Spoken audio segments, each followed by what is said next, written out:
And welcome back, everybody, to another episode of Benched with Bubba. We continue our season previews, all 30 teams across Major League Baseball, to get you ready for the fantasy baseball season upon us. We're into February, and draft season is ramping up in a big, big way. And why not get to the AL East or NL East to the Miami Marlins?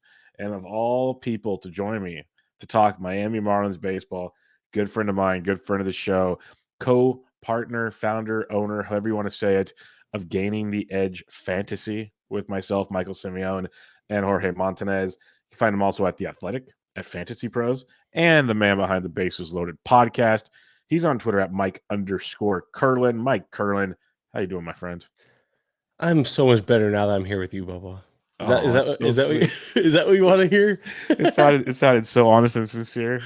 And then I opened my mouth and actually and everyone realizes, oh, it's not. It's sarcasm. It's Kurland. Yes. Yeah, we're talking Marlins baseball. Yeah, Kurland's been very pumped about this for a while. This is like, it's cool. Okay, cool. I'm a fan of the Marlins. I get it. It hurts to be one, but I am.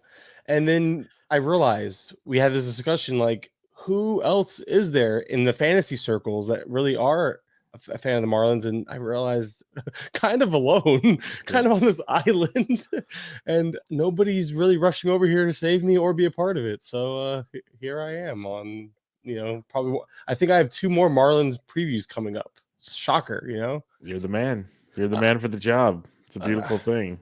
The bar isn't set very high, and it's not, you know what I mean? Like, it's just one guy. Like, hey, sometimes it's all it takes. Yeah. Just one guy. So it'll be fun. It'll be fun. It'll be fun. Yeah, there is a lot to it. I know I tend to undersell myself a lot, which I shouldn't do, but Yes, I tend to do. But I also undersell the fantasy interest here in the Marlins, because at least we're not the Pirates. Yes, the Pirates. I recorded the Oakland Athletics before that. Oof. And you want to talk about tough for fantasy? That might be the worst. So, and Carlos Marcano was a great man and joined me on that show, and we kind of had a therapy session for 45 minutes. So it was good stuff. So we'll talk Marlins, but before we do so, I mentioned where your work is at. Let people know what you got going on. Okay, so we're ramping up. Obviously, behind the scenes, we're ramping up for a very busy draft season. We've already been pumping stuff out. I'm slacking on getting those pitcher ranks out, but they're coming out for the Patreon. We're getting our top 50s out tomorrow, and then top 100s probably by early to mid next week.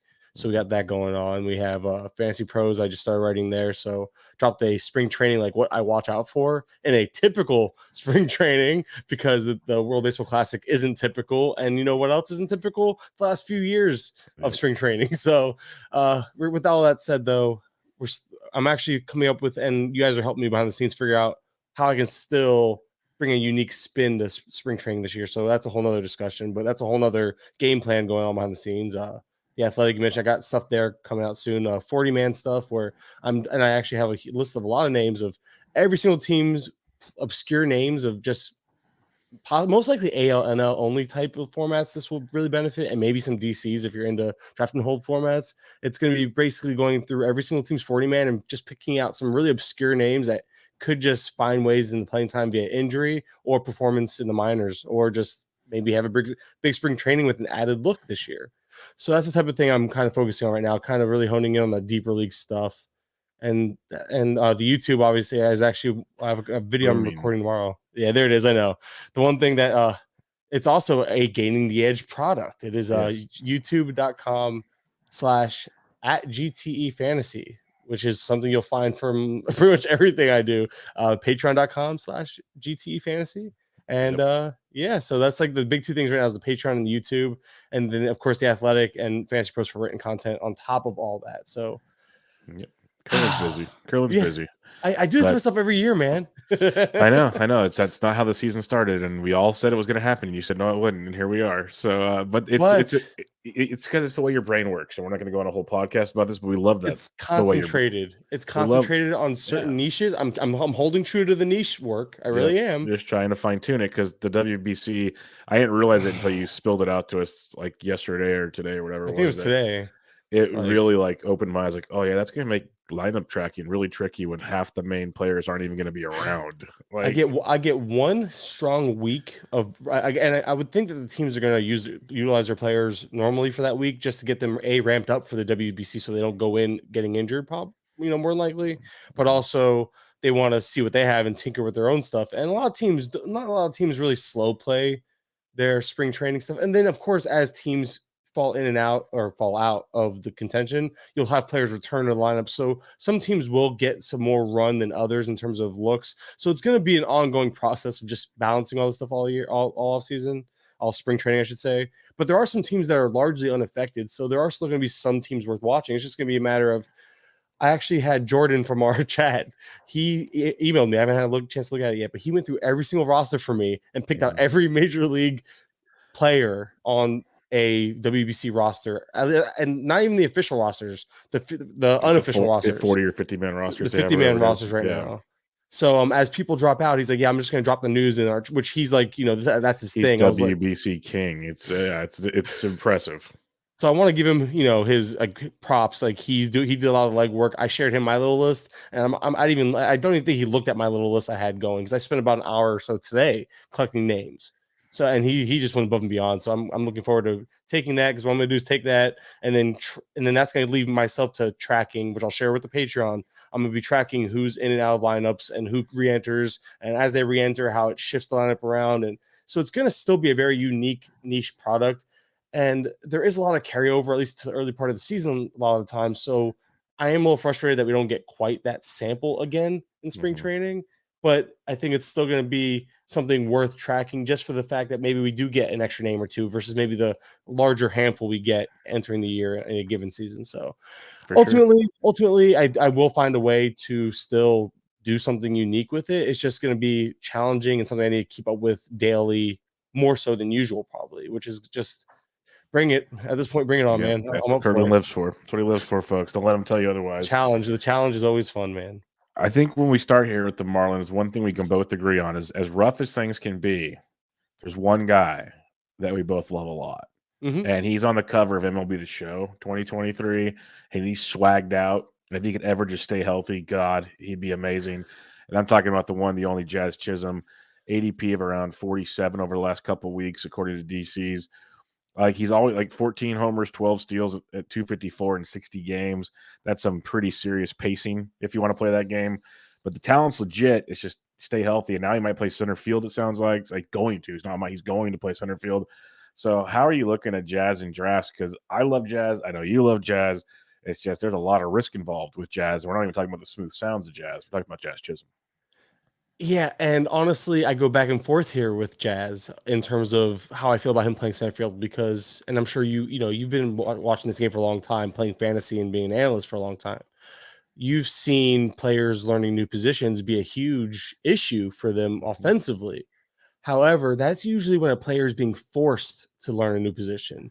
Jazz, from the article I was reading from The Athletic a week ago or so, after the news broke that he was going to be playing center field, he put it out there that he would want to do it and be willing to, and he wants to be, quote, it was like almost word for word quote, like the best center fielder in baseball, because that's just the type of attitude, mindset, and just what he expects from himself, which I love that type of attitude from a young player, and Jazz brings that to the table. So I love the work ethic. He's already putting in the work for it and wants it. So that kind of changes my full on like outlook of being completely negative. But then, okay, fine. That's not a negative outlook. He wants to learn this position. He's going out of his way to, and he's going to, plus the talent behind the plate in terms of not, I shouldn't say behind the plate like he's a catcher, but the talent from that side of the ball.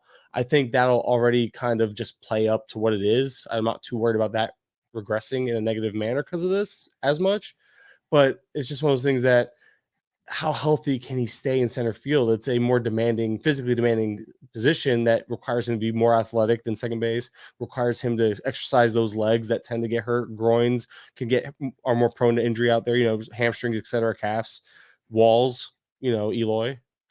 Please. Speaking of another guy I love. So yeah, it's one of those things where he has to learn all this now, and wanting to is great, and also again that takes away that mental strain of maybe not, the average player learning a new position might not want to, but now he's adding in the potential for physical injury, and that's where it's like the give and take. I don't know what to do here. I'm kind of I realized I'm drafting. I was in a draft. I'm in a draft right now, and had Randy Rosarina not been there in the third for me, I think Jazz still would have been one of my top choices. So it hasn't scared me off yet, but it's one of those things that if I take Jazz early in the third round, I should say, because that's where he's going. I'm not taking any other risks in like the first 10 picks. Otherwise, like he is that risk pick you take in the early rounds if you're taking a risk at all. Like you don't compound risk basically here. And I agree. It's like you got to limit your risk, and he's a great risk because again, he could be a 30-30 guy pretty easily. I say easily if he plays the games. Yeah, I'm with you. It's not the fact of learning the new position that bugs me as much as it's a position where guys are diving and running into things, and he's going to play at 110%. It's just his style, and that's what scares me about Jazz. It's not that he couldn't play the position. It's going to, it might affect him for a month of the year, but I don't think it's going to be a long-term thing. It's more of staying healthy and not, doing dumb things in the outfield, especially on that turf in Miami and everything. So that is my concern with Jazz. We'll see. Great ADP could be league-winning play if he stays healthy. So definitely worth the risk. Let's real quick. I know we again. I was talking about how the Marlins suck, but I'm over here like let's talk about Jazz a little more. Oh, yeah. Everyone, it's one of those things where everyone knows this about Jazz, but let's just make sure people understand the left hand. The splits are just terrible for him. Jazz can't hit lefties, or at least hasn't to this point in his career. To say a 25-year-old can't hit against a certain side, it's just not a larger sample and all that. But 661 career OPS, 238 career WOBA, and a career 78 WRC plus against lefties for Jazz. And the other thing is I'm not sure he leads off, which is actually a benefit for him if the numbers from runners in scoring position actually are an indication. If you look at his splits with men in scoring position, it's like a 951 OPS, 395 WOBA, 154 WRC plus, a 296 ISO. So Jazz crushes with players on ahead of him, which I would like to think that they see this too. The Marlins. You'd hope so.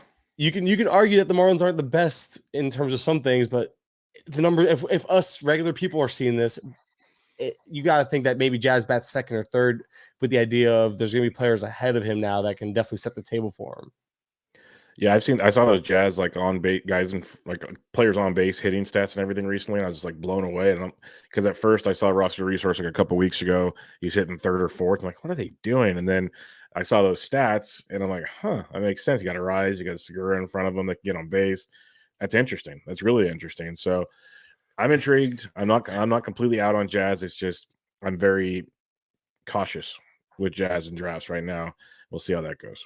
I just won't have Jazz on every team as much as I want them. It's one of those things like I'm already exposed, and I will probably have another couple shares on teams that matter, but he's not going to be a guy that it's like, I don't know. I don't want him on 50% of my rosters, even maybe 40 on the high end, like a 40% roster guy, which 4 out of 10 leagues, if I play 10 leagues, that's still a lot of exposure, but I'm willing to, that's kind of my max limit with him right now is what I'm thinking. Makes a ton of sense. Gene Segura, new Marlin, free agent contract over there. I have always loved Gene Segura. Hits for good average. He's got 10-10, maybe 15-15 appeal, depending on the season. Could score some runs. Good veteran, if you want to go that direction. He's going to get to play pretty much every day for Miami, love it or hate it, to Kurland. So what's your thoughts when it comes to fantasy? Because with a guy like Gene Segura, we're talking an ADP of 226 for second base eligibility. And he should gain third base. My understanding is that he's supposed to start at third base. However, I don't understand. I'm just surprised he hasn't played third base since 2020. And the defensive metrics weren't bad, but this was also 2 years ago before he's now on 33 years old almost. One of the two, 32. It doesn't matter. He's 33 this year. I would say he's turning 33. Okay, yeah. So it's one of those things where slowing down, getting older, playing farther away, playing third base versus second, that could be a little bit of a difference. We'll see, but the metrics were above average. Like that's something at least worth mentioning, that he has played third base. Just it's been a couple of years, and I'm just curious how the OBP plays. If the OBP doesn't play up, do we see him stick in that 2 spot? I don't know, because but at the end of the day, there also might not be other options. Who else is taking that spot basically? Well, do they bump players up? Do they do the whole, hey, let's move Jazz second, let's move Cooper third, Soler fourth, give Bryan De La Cruz some love maybe? Exactly. And it's just one of those things where if you look at the OBP for Segura, 2 years before last, we saw 347 or better. But the one year we saw that good was he had a double-digit walk rate. The other year we saw Segura have a 240, a mid 340s OBP. He had a 290 batting average. Last year he had neither, and Segura was closer to his career norm, like 336 OBP, I think was what he posted. He's a career 330 OBP guy. Not exactly ideal for a number 2 bat behind Arraez, and I'm assuming Arraez leads off at this point. That's where it's like that's the only thing you have to worry about is like if he loses some of those two spot plate appearances. But again, I feel like he's gonna have a long leash there, so it's one of those. That's a very small concern, just something I dug up while I was looking at him, because with him, you mentioned you kind of know what you're getting. He's gonna hit 260 to 270 on the low end. It feels like Segura is, while probably hitting double-digit home runs. I'd say at least 10. He was hitting 10 home runs even back in Seattle, and I don't think Miami's gonna be that much worse for him. Mm-hmm. So 10 to 12 home runs, and then probably we don't know how the manager's going to run this year. Is he going to be are the Marlins going to be as aggressive? Because the Marlins are as aggressive as last year. We can see like 15, 20 stolen bases, but if not, is 15 100%. The ceiling now? 12? I wouldn't obviously bank much more than the 10 to 12 you mentioned, but Segura has that type of upside for more. So we'll see how the Marlins are aggressive wise. It's one of those things where we don't know what to expect from the Marlins with the new coaching staff as of yet on the base paths. Sure. I just like the upside at the ADP, second base, gaining the third base. That just leaves a lot of flexibility for your team for a guy that's not going to really crush you in any one department, maybe RBIs, I guess. But you can work around it at that point. The draft like is a middle infield / corner infield emergency type option, even third base, as bad as it is. I'm intrigued. Let's brought me on here to be critical. I'm being critical here. Oh, I know. I'm not disagreeing. I'm just giving my viewpoints where I like them. Yeah. All that sounds like I hated them. It's probably gonna come off as I hate everybody on the Marlins just because I can see all the negatives here, and I guess that's why I just go past it, because I know how you think, and I just I know where you're at. Yeah, I'm just bred in negativity at this point, like. Well, let's talk one that I'm negative on is Luis Arraez. Real life baseball, sure, good ball player, good batting average, gets on base, scores some runs. Fantasy wise, to me, it's never worth the draft pick to me. You talk about like he maybe puts the runs to go with, otherwise he's just empty batting average, which sure, but ADP 201, no thank you. He's first base, second base, which is kind of nice. Like you get that option, but I'll pass. I just go away from this one. Maybe you can tell me otherwise. We've been opposite on Segura. Let's be opposite on Arraez. Tell me I'm wrong. What's your thoughts on Luis Arraez? No, I'm the same way. I'm the same way. I don't get, like I said, real life, this makes a lot more sense. Batting title. He actually has, not that he's like terrible against lefties, but I think he hit like 260 something against them last year compared to being really strong against righties, hitting over 300, like 333. I don't think he's at a platoon risk because, again, who's there to platoon with him unless they want to platoon Garrett Cooper at first base with Arraez, and then. But who else can play second? I mean, they did go out of their way to get like 15 second basemen this offseason, and they still don't have enough depth except for Birdie to kind of take away plate appearances. So that would be the only thing I think of is maybe they want to squeeze Birdie in and if Cooper struggles against righties, but Cooper doesn't exactly have bad splits. So I was throwing out ideas in my head on how they could somehow screw this up. So again, but Arraez, he is what he is. I feel like it's the same way. He loses even that little bit of power he might have had, like was like 8 home runs last year or 4, one of the two. He had 4 or 8 stolen bases. I flip-flop those numbers, but he pretty much lost any power he had potential to once he went to Miami. And again, the only thing he could have is maybe he adds some stolen bases, but there's no guarantee that the Marlins run as much again this year. That's all. Yeah, it's a tough one. I don't understand the 201 ADP, but we'll see. No. Let's go to Garrett Cooper, first baseman / outfield option. Actually, he is first base only now in NFBC. Yeah. ADP of 441, though. I've always been a Cooper fan for the price wise. It's always a question of can he stay healthy? He played 119 games, most of his career last year. I think there's a lot to like there if he can stay healthy, but it's just a big if with Coop. I know you're not the biggest Cooper guy. So what's your thoughts on Garrett Cooper? I was, and I think I'm sick. I got burned by him, and it's like always getting burned by him. And there's always that like, there's potential, but is there at this point? Like I've been told that for nearly 40 years. I got it. I understand. That's what I'm getting at. So Garrett Cooper's a guy that, considering the price though, especially now, I get it. He's a depth play in a deep league, and that's fine. And he's okay there. It's frustrating because I feel like there's always potential for more. But are they going to limit him again? Are they going to limit him because of health issues? You mentioned the career high 119 games. but he also has a 111 WRC plus or better since 2019, every year since. So even though he's limited, he produces at above average level. Yeah. So maybe they want to make a point to rest him frequently, 5 games a week, kind of give him the Jesus Aguilar treatment of last year, where Aguilar was kind of playing 4 to 5 days a week, keeping him healthy. And then we get maybe some more Forte or whatever in the process, getting some first base in there. No, that makes a lot of sense. Actually, I used to love him, and I still like him in DCs right now. But I loved him when he had first base outfield, just because he gave you the depth that if he was playing like 4 games a week, you could get him in the right times or whatever. And like you said, he was still productive when he played. It's just, can he play? And I think the power is better than 9 home runs. He still saw good barrel rates and hard hit rates and everything. So I think there is like a 15 home run guy there, and the projections got him for like 16 or so.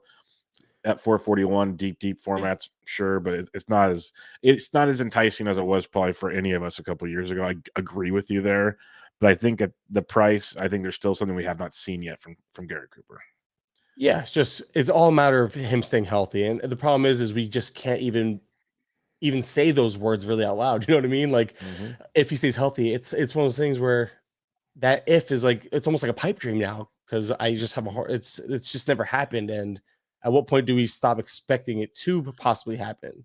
I agree. And for him, 119 could have just been if healthy. That could have been his if healthy year. It could have been. Very well could have been. So we'll see. I think a guy that we can kind of agree we're ready for a bounce back this year is Avisail Garcia. Hitting in the middle of the order also. ADP of 324. Only played 98 games last year after 135. We got 29 jacks in 2021. It was his first year in Miami. Average was down, but you look at the quality of contact metrics, and barrel rate was down, but like the max EVs, the hard hit rates, those were looking good still. So I think there's something to be optimistic about with Avisail, unless you're seeing something different. So what's your thoughts on him? I don't know what to think about him. I do recall him mentioning being out of shape last year and making a point to come into this year being in better shape. So that could play a part. Obviously, if a player's out of shape, shows up to camp, not taking it as serious as he should. Unfortunately, this is also the second, like last year, 2022 for Avisail Garcia was the second straight season that we saw both the swing strike rate creep up as well as the chase rate. So having both those things creep up simultaneously 2 straight seasons is a bit concerning, but he still was able to keep a decent Z contact. That was actually better than it's been the last couple of years too. So maybe there's some stuff there going on in a good way. But he has this weird odd years. You ever see his splits or you ever look at his numbers? It's like odd year Avi, basically. Yep. Going back to 2017, 138 WRC plus, 92, 113, 83, 116, 66. He's due for like a 115, 112. Like there's no science there, but it's like the odd year Avi, he's due for that. And especially you regress that K rate back to something that's more normal for him. He comes back, if he comes in better shape than he meant, like he mentioned, I think we do get a little bit of a bounce back. And I think but it's just funny because it's like I want to be like, hey, it's odd year Avi. We're gonna get it, Like I want to keep it simple like that sometimes. Hey, I have no problem with simple. Trust me, I'm a caveman when it comes to this stuff. So bring it on. Another guy, it's like this is why the Marlins are enticing, like because there's so many like what ifs on this team, like what ifs, and Jorge Soler fits that mold perfectly. ADP of 283. We know the power is legit. He wasn't healthy all last year. Still walked a ton. Strike rate went up. Not ideal, but I mentioned it with Avi. Quality of contact still crushing the baseball, which is what you want to see from Jorge Soler. So it's a big if he stays healthy. Are we back to a 20+ home run dude and we get a heck of a value here, or what's your thoughts? If you actually look at we go just looking at the half a year he pretty much gave us last year, Soler did, and he was pacing out power wise to be similar to the year before, like mid to upper 20s. So it wasn't like it's not like it's out of the question. At least I believe that's what I was looking at before. I have my notes here, but I didn't write that down. I thought I did. Anyway, it doesn't matter. The issue was we saw a big spike in the strikeout rate last year, and I feel like the strikeouts are going to continue to be an issue. And I don't know if the batting average is going to be. I feel like I got my hopes up expecting a little bit of what we saw in the second half with the Braves into the playoffs in 2021 from Soler. I was hoping for some of that to kind of spill over into Miami. It didn't. So it's one of those like that obviously might have been the exception to the rule. That growth might have been something that was a little. That's probably what he got paid off of, basically based on that little bit of run in that World Series MVP that he won. If memory serves, he won the MVP that year, right? For that. Yes, I believe so. Yes, World So Series one. So it made me but we saw some like legitimate change, a huge second half with the Braves. I remember that. I was like so excited that the Marlins signed Soler. So I feel like we still have a potential for that type of production on the high end, but I feel like the low end is what we saw the first half of that year and what we saw even last year while healthy. So Soler is just a guy that if you're okay absorbing the bad batting average, the power upside is as good as anyone's. He has that type of power. There's not denying it. It's just a matter of can he get back to being closer to the guy we saw in Atlanta and farther away from the guy we saw in Kansas City and part of last year. Yep, and that's the tricky part. But it's one of those like out of when you start going past ADP 200, if you look at potential like 25 plus home run guys, he definitely fits that mold. That he's one of the few. Yeah, so that makes it much more enticing at that point in the draft. Now, one I can't wrap my head around at all. ADP wise, Joey Wendell at 381 makes sense. Second base, third base, shortstop eligible, which is great. He's slotted in to be the starting shortstop, though. That's the part I get confused about in Miami. But tell me, is Joey Wendell fantasy viable at that ADP and those positional eligibilities?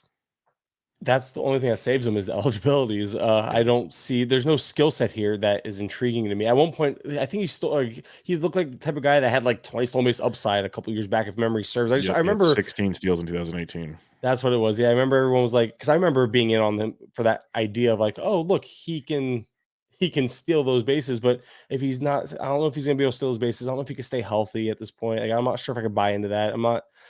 I'm trying to look at his. Actually, I meant to look this up. His defensive metrics at shortstop, if they even exist. Like, yeah, he wasn't bad actually as a shortstop last year. So that explains why he's getting the start as starting at shortstop, I should say. So, and Mish is the one who actually said he'll be starting at shortstop. So you believe that for sure.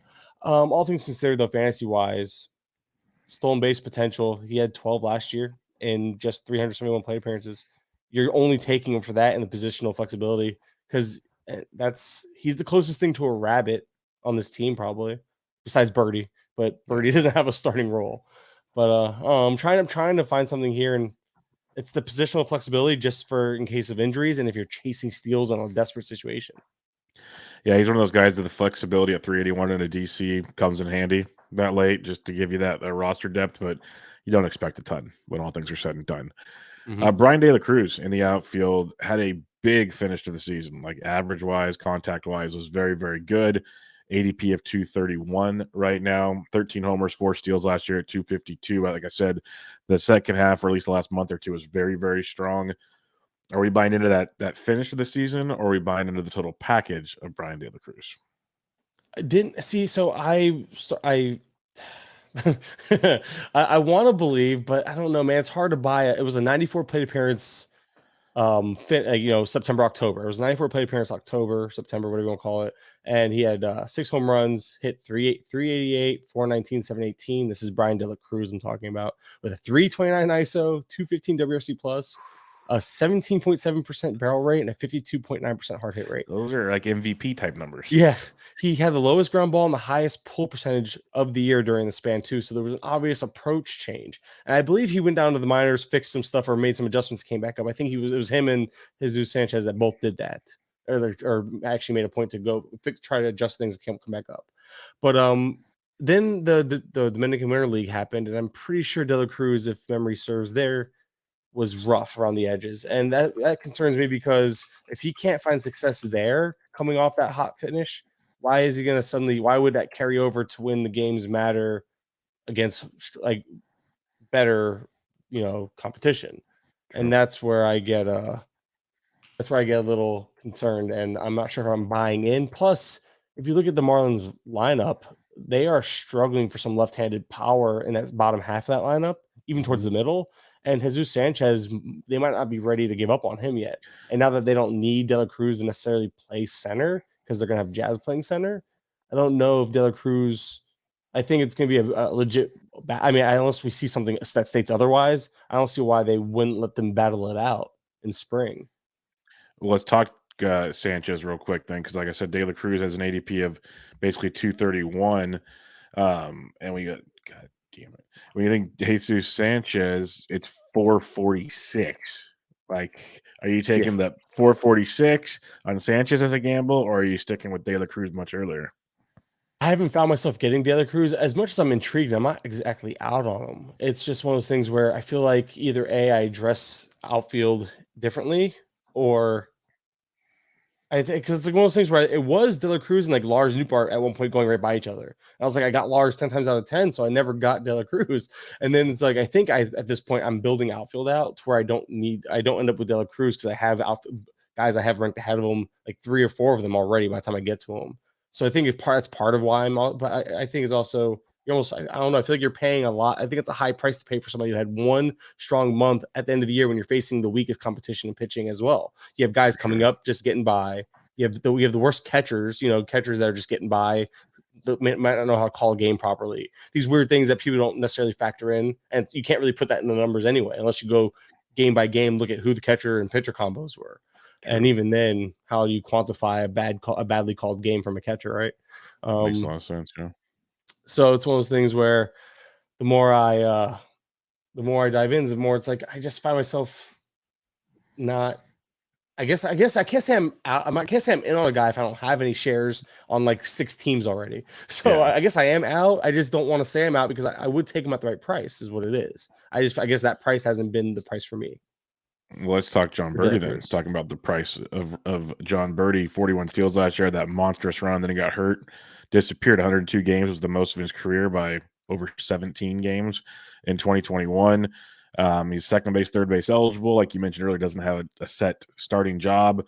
ADP's 282. So people are still paying the price for him for the chance he does get the steals at some point in time. How are you approaching Jon Berti draft season wise? I honestly wasn't too interested. I actually became more interested the more I dove in for this podcast, only because I see plenty of paths to playing time via injury or days. Like I could see him playing 3 days a week already, just looking at the way they might want to give everyone in the infield a day off. Like he could play second, he could play short, he could play third. Segura's no spring chicken, Wendell's no spring chicken, and Arraez, if he gets stuck platooning, Berti could just be a platoon partner there. I'm just saying Arraez platooning because that's what we saw last year. Obviously, new team could be a new approach. I don't see Arraez platooning, but we're just saying worst best case scenario for Berti here. So Berti, I'm seeing a path to playing time just in general via utility, probably 2 games a week. But then the second there's an injury, he's a full-time guy again. So if you want to bank on the steals, that's all it is if you want to kind of stash a guy on your bench that that can come up and if he starts for like 3 weeks, can give you like 7 steals or so in like 2 to 3 weeks. That's literally what you're drafting him for. So if you want that type of upside, I get it. I haven't had him. I've been avoiding it since. I'm trying to build out teams where I don't need those types of players, but at least I'm trying to provide optimism for those that might think, because what we got last year is not going to happen again this year. Let's just make that very clear about Berti. Berti's not going to do what he did last year. It's going to take a lot, I think. But I do think that he will have useful runs. And if you are stolen base needy, taking him and just sitting on him in draft champions formats isn't the worst idea, because you just know that there's going to be an injury and he should be that first man up, especially in the infield. Yeah, there'll be a stretch where he becomes very, very viable like last year. So we'll see what happens. Last question offensively I have, unless you have other players to discuss. Catching. We know Stallings is there because of his defense. We know Fortes is the better offensive talent. I think most of us in fantasy are banking on Fortes at some point in time getting a lion's share of a larger share of the role, but who knows? How are you approaching these two come draft season? Because Fortes' ADP right now is 323. I was a Fortes guy, and then I started realizing Well, I was, and I still am not opposed to the price because 2 catcher leagues, he offers that upside at the catcher position, and you can pair him. He's going late enough where you can pair him with somebody that, I don't know, his own freaking partner, Jacob Stallings, if you really wanted to. You could. My point is you could pair him. He's going late enough to where if you take him and he doesn't hit on that upside, you could still fall. There's a fallback option there, like a Luis Campisano or something that, like, I think is going to end up breaking camp at this point with the way the team has addressed the catcher or hasn't really addressed the catcher over there in San Diego. But what I'm getting at is that Fortes is a guy that he has that upside. It's just one of those things where the playing time isn't so set and so clear, and that's why it's like I'm okay with him not catching, but the Marlins actually started making more moves. and they're already kind of clogged at DH with Soler, and then Schumacher and company up there. The front office has actually made comments about how Soler is going to be like the primary DH, with the DH getting spread around to keep others healthy throughout the year. But if they're already making comments about Soler being the primary DH, that kind of made me fall back a little on Fortes a little bit. And now you're hoping for some first base run. But then if he gets that first base run, that's gonna come at the expense of Cooper. So it's like pick and choose, pick your poison here. What are you rooting for? So Fortes, it's one of those, like, he's the odd man out and he's getting squeezed, because I think Stallings' defense, at least that's what they went out and got him for last year, his defense and his framing and all that. I feel like that if that's strong to start the year, that's gonna be one of those things that keeps him heavily involved and probably keeps him in a stronger side of that playing time. Yeah, I'm with you on that one as well. It sucks. Let's go to the mound now, where this is where the Marlins kind of have some more of the fantasy relevance, it feels like at times. And we start with Sandy Alcantara, the NL Cy Young Award winner. He's the 8th pitcher off the board, like the 6th starting pitcher at ADP of 30-ish. 228 innings last year, or almost 229 innings. Ratios were great. Second straight year over 205. Third straight over 197. So he's an innings eater. He's an accumulator, though, is what I always say. Like, if he doesn't get the innings and he's not getting the strikeouts you want either, and wins are always going to be tough regardless. So I've just kind of been stubborn and been out on Sandy. I understand those that are in on Sandy. I get both sides of the spectrum. How are you viewing Sandy at this price point and the talent level? I listened to your pod with Toby, and I did, because I sent you your misspoke. It was when you said the wrong Severino. It was really funny to me. But anyway, I digress. So I listened to it and I was like in lockstep with you guys. It sucks because I think Sandy, the talent is evident. I think he's great. I just also think for fantasy purposes, there's no room for growth where you're drafting him, and we're not getting 220 innings again. Like, he'll probably get close to 200, if not 200 again. That's something I feel comfortable saying, and I feel like I understand people who pay for that, because you're paying for that stability in a day and age where we're hoping for 150 from these absolute ace guys at this point. So I get that. It makes sense. It's one of those things where if one little thing goes wrong, he's not coming close to that draft price. And Sandy is a guy that needs everything to go right to even make that price make sense. And it hurts to say that. I feel like he's like, maybe what it is also is you're paying for a sense of security, because I would argue that Sandy probably has the highest floor in fantasy among pitchers. That's fair. I'd say that I say you're getting that. So maybe you're getting SP 15, but you're paying that SP top 5 price. That's not a huge loss. It's just obviously, but it's still a big enough loss to be like, well, why are you taking him as the top 5 SP then? Yeah. When you know that there's a good chance he turns it back into that closer to a top 15-ish guy, just because the strikeouts might not be there. Because he always shows glimpses of potential for strikeouts at times, like in spurts, like this half here or this half there. Sandy's never put it together for a full season to where the strikeouts have ever become a true positive or a true plus. And so that's why he's, like you mentioned, the volume is what's made Sandy so valuable to fantasy managers. And I do think that he's still going to have that volume, but all it takes is one IL stint to throw that volume out the window. Now you have a less valuable Dodgers what's his name? Wow, Urias. Urias, yeah, Urias. Yeah. So if one IL stint, one blister, not even a fluke injury like that, one blister, he's close to a Urias without the wins. Yep. Because that's all. Urias is the same type of pitcher, but gets 20 wins a season or somehow. Not somehow. It's the Dodgers, but the Dodgers. You get my point. So yeah, like all it takes is one fluke blister, one something stupid, one slips on a dugout mat, like things that we've seen people actually do. It takes one thing like that, and now he's not as valuable. So that's why it's like, because you're playing with something that's such a small like potential for just, it takes so little for him to not hit that draft cost, is why I'm out. And it's frustrating because he's really good. It's not like I'm with you. I feel bad. I feel guilty for fading him. You know what I mean?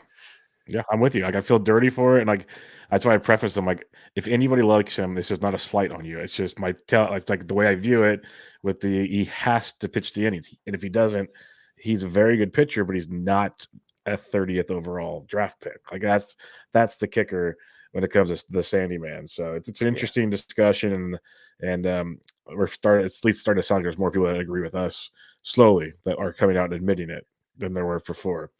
Let's go to Jesus Luzardo now. This is a fun one. We've all known the talent is awesome with Jesus Luzardo. That's never been in question. It's the health. And last year we got 100 innings out of him. He kind of came back late in the season, and he was pretty darn good. ADP of like 145 right now. But he had the strikeouts last year. The ratios were good in the time that he pitched. It's a question of how many innings does he go this year is the biggest question for me. So how do you look at Jesus Luzardo? Maybe you've heard something from Mish or somebody else down there. I actually was looking for stuff on all these guys except for Johnny Cueto, which we'll talk about soon.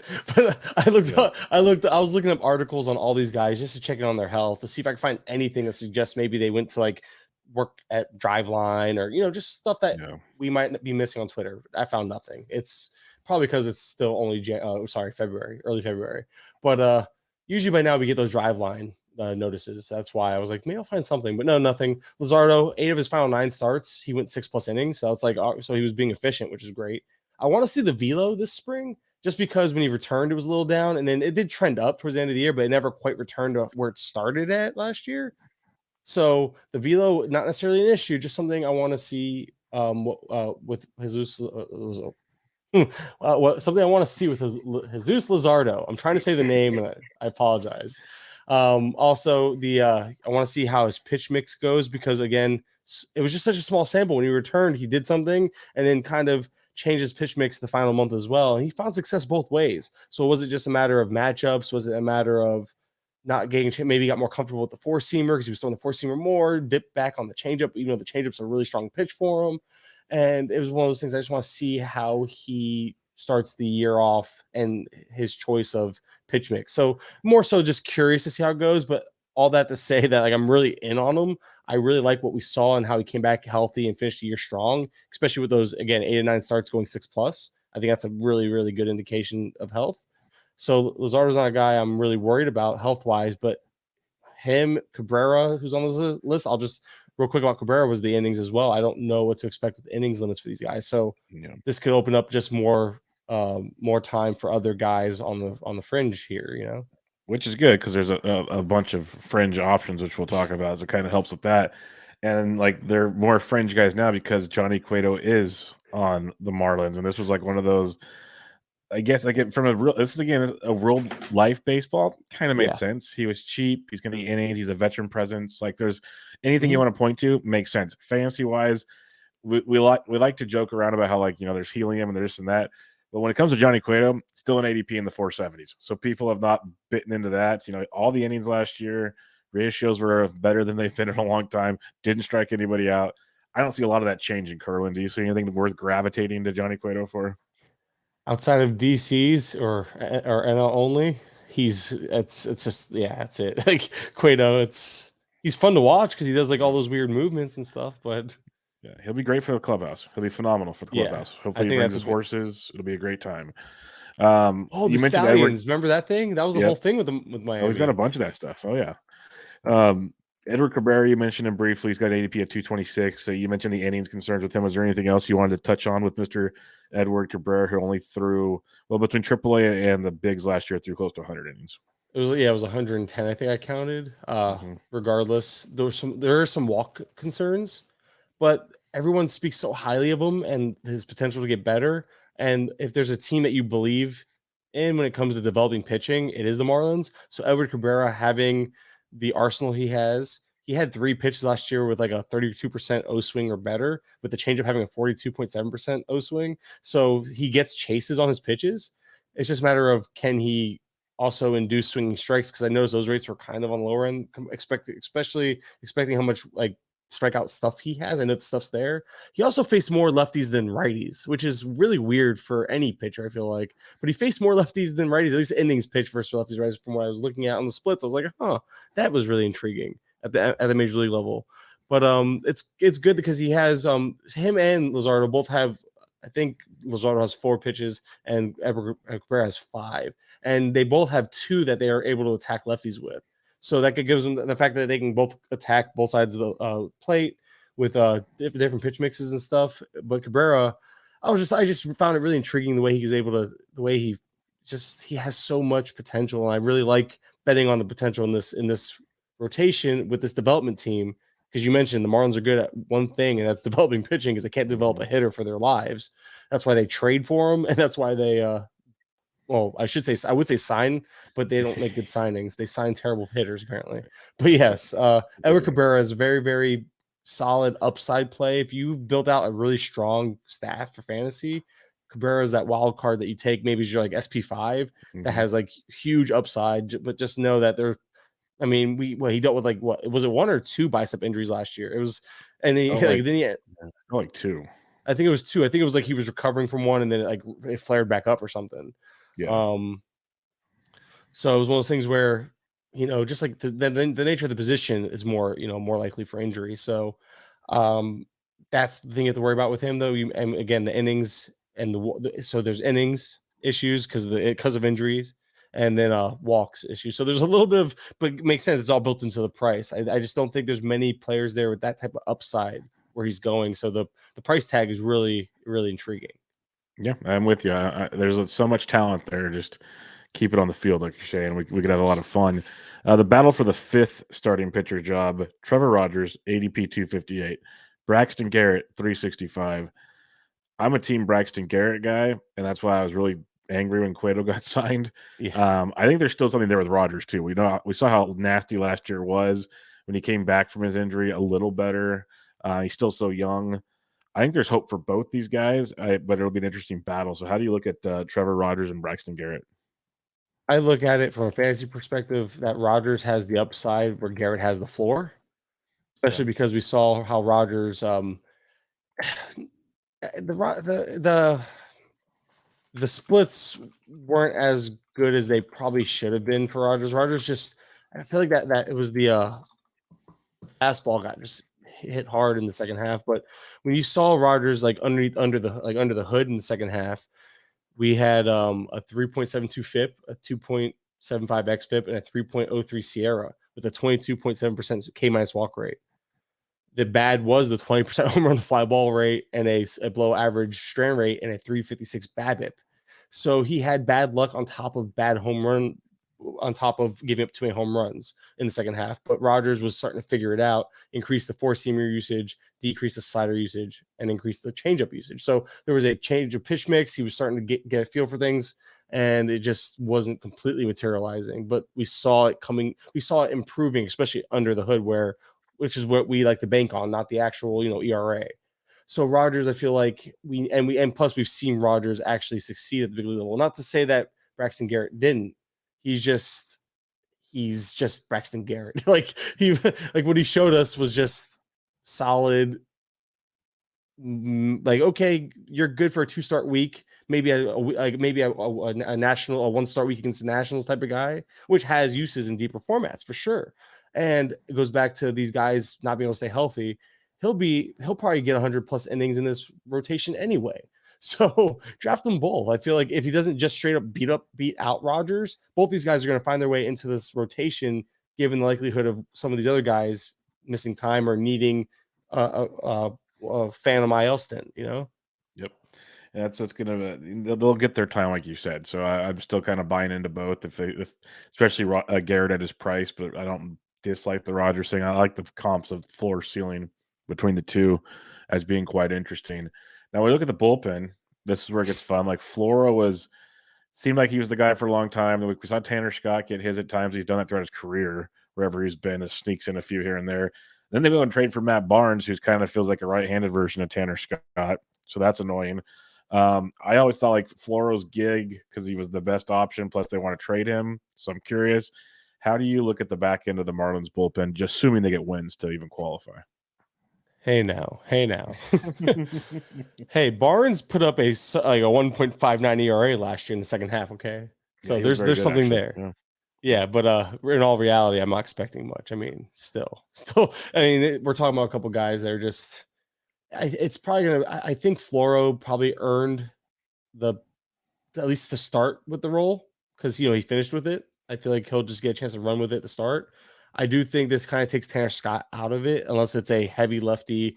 And these days, teams don't really have 3 lefties in a row, but maybe he can get 2 out of 3 lefties if he gets, because he is that lefty guy. So maybe he can get matchup based. But I think it's Floro's job to lose with Barnes. I think Barnes will get some, and especially if Barnes comes out picking up where he left off to finish last year, we could see Barnes claim it as well. But Floro didn't do anything to lose it, I think, is the important thing here. Yeah. And that's why I still lean with Floro being the guy entering the year, unless we hear otherwise, because that's always possible too. I'm with you on that one.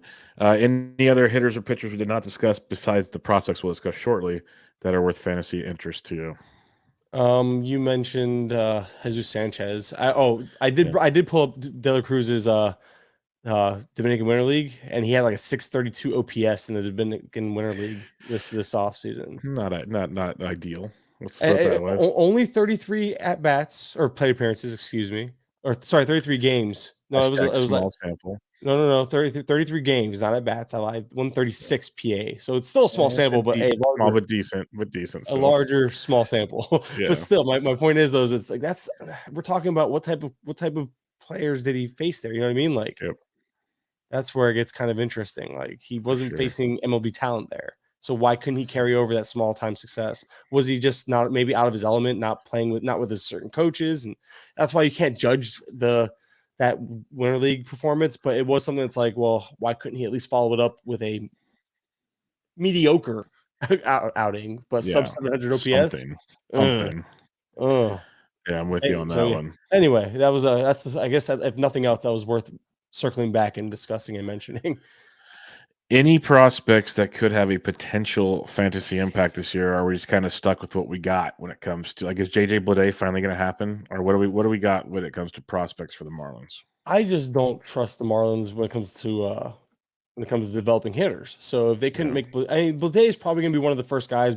Peyton Burdick, we'll see him again. Gerard Encarnacion. The problem is like the one position that the Marlins are like, until they make trades, they are so like, outfield is such a crunch because that's like the only position that they seem to have any type of depth at.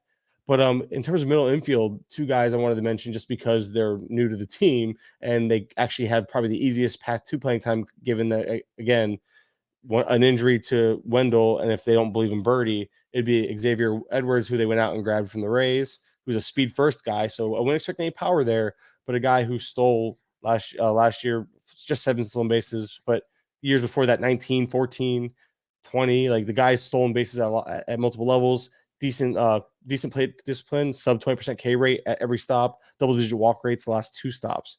So on-base ability is there, and there's stolen base potential. That's Xavier Edwards. Just unfortunately, just a slap. Wait, he was the slapdick prospect, right? That's who it was. I think so. Yes. Now that you mention it, I think he was the one that came from San Diego in that deal. Yes, yeah, I think so. Yeah, because he was San Diego, Tampa, and now So yes. he would be the slapdick, and it's fitting now he's a Marlin. And then Jacob Amaya was the other one. Came over from LA, 17-6 last year with really strong plate discipline. Spiked the K raise a little bit in the upper minors, but not like an alarming rate. Just because there's a little bit of power speed there. That caught my attention when I was looking into their and he's on the 40 man. So it's like, okay, well, and that's what caught my attention. I was like, again, going back to the 40 man, when I look at prospects for fantasy, small tangent, I guess. I like to see that they're on the 40 man. Now that can change at any given moment because there was 4 huge names like Jordan Walker, Matt Mervis, Anthony Volpe, and Oscar Colas. Sorry. Those 4 are not on their team's respective 40 mans right now. So as we enter spring training, the teams actually have to make room for them if they want to bring them on to start the year. That right now, that suggests to me that they have no plans on bringing them on to start the year. It doesn't mean they won't be early call-ups. It's just one of those things where it's like people hope these players are going to break camp if they're not on the 40-man, which again can change any given moment. So it's not the end-all be-all, but it is something I try to look at when it comes to like these random maybe potential like lower end or no-name prospects that could be something in the second half or at some point randomly. That's what I look for. Just are they on the 40 man and do they offer any type of skill set that intrigues me? And then I come across names like Jacob Amaya, which I'm not a prospect guy. So that name was like, okay, I know his, I'm guessing, I wonder if he's related to the Cubs Amaya, the catcher. Oh, that could be. Could be. And I liked how you put that out there with the Mervis on all those guys because I think it really stood out to people like, oh, wait a minute. Maybe I should slow down on some of these guys real quick just because that 40-man deal is kind of a big deal. Last name I have for you. Oh, God. ADP of around 556. What's the deal with big boy Sixto Sanchez? Okay, can we get Eric Cross in here? Because that's his boy. All right, so Sixto. It's funny you mentioned it because the last I saw on him, I didn't even bother looking him up for this podcast because I just forgot all refused. about it till I was scrolling through stuff on their roster resource page. Oh no, I saw his name. I just didn't care.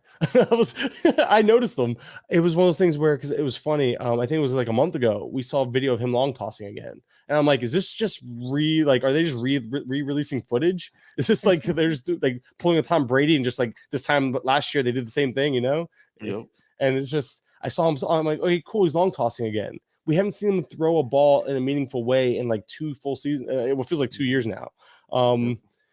I don't have any expectations. If he can be back for the second half or at some point even in the first half, that'd be great. He would factor in to that, but maybe at this point he's better off in a multi-inning relief role. I'm guessing that's what 2023 has in store for him. They got to stretch that thing back out. I think they got to take it slow. They've taken it this slow. Why rush it now? Yeah, and even then, are we sure he's going to be close to what he was? And he showed flashes, but the injuries have been just constant. And what are we going to get 50, 60 innings out of him anyway if he was a starter? Maybe 70 in a good year. Yeah, I guess I bring it up just because people are drafting him still. I'm just like, I can't. I can't. I know the ADP is so low. I just can't. I don't see any upside to it at all. I feel like that's part of the trap, maybe, and we could talk. This is a little bit of a tangent as well, but something I've learned as a drafter is that like I used to draft players like this based on upside and name alone. Like, oh, this guy is a big name prospect, and oh, he's going this late. This is a value. But no, in these leagues that you're drafting them in, you need players that are going to actually play. And at that ADP, there are players still being drafted that will actually give you innings or give you more starts or give you something that you can actually use still. Whereas with him, it's all about taking a huge chance there. And some people don't see the harm in, what's if he doesn't play? Oh, well, it's like, there's no such thing as a free square in these leagues. I used to think there was, I used to think, oh, I'll take, what's one spot? Well, in August, when I'm starting Kevin Biggio and his 3 games a week because I need plate appearances and everyone else is injured, I'm glad I took Kevin Biggio in the 600s. Like bad example because I don't know if he'll actually be on the team, but you get my point though. It's just one of those things where it's like I don't like to waste. I try not to use picks on guys I think aren't gonna play most of the year. Yeah, I'm 100% with you. I'm with you. Lessons learned myself as well. You learn from these guys that win everything. They talk about at bats and innings pitched. I don't care how good or bad they are. Like, I was looking where Sixto is, and these guys aren't great, but these guys are guys that are going to be pitching. Jordan Lyles goes after him. Trevor Williams goes out. Like, these aren't sexy by any means, but these are dudes that are going to start every 5th day. Give me Matt Brash. Yeah, I know he's going right around there. Yeah, you got relievers. You got Brash. You got like Chris Martin out of Boston, Vestia out of LA. There's just a bunch of dudes are going to be putting in innings all season long. So it just changes the whole outlook on things. That's a mindset thing that you live and learn, or you just learn real quick and then live. It's up to you. But we learned the hard way, of course. Yeah, because I did it multiple seasons. It wasn't once. I didn't learn the easy way either. I didn't learn one time I failed. No, I failed multiple times. Yes, I fall, I get back up, I fall again, and I try to get back up. I try not to fall the 3rd time, but we'll see. It probably happens. I stumble. Yes, I'm a klutz. It's okay. No balance over here. Big guy fall hard. Yeah. But we'll wrap it up there, my friend, Mr. Kurland. The Marlins, see, done. Painful, less painful. I don't know. But before we leave, plug all of your great stuff. Okay, so if you want to just find me on Twitter at Mike_Kurland, that's the main place to find me. I tweet all my work out there, but other than that, it's really the Patreon right now is patreon.com/GTE Fantasy, and then the youtube.com/GTE Fantasy, where I pride myself in building up that GTE Fantasy YouTube page because I'm doing stuff that no other fantasy baseball YouTuber is doing because there's like 3 of us. So bingo. Other than the podcasts and stuff. But you're talking different stuff. Yeah, I'm actually putting out YouTube specific content. So if you're into video content or you're trying to find some video content for baseball and fantasy baseball, come check it. It's GTE. It's on brand. You got to come check it out. Yep. Go check out Kurland. He's got his other written content elsewhere, but GT is the main source, as he said. There it is. On Twitter at Mike_Kurland, which is always great stuff. What is also great is chatting with you, my friend. Always a pleasure. Thanks for joining me tonight. As always, man, it's always fun. Thanks for having me. All right, everybody. This was Bench with Bubba, your Miami Marlins 2023 season preview. Catch you guys next time.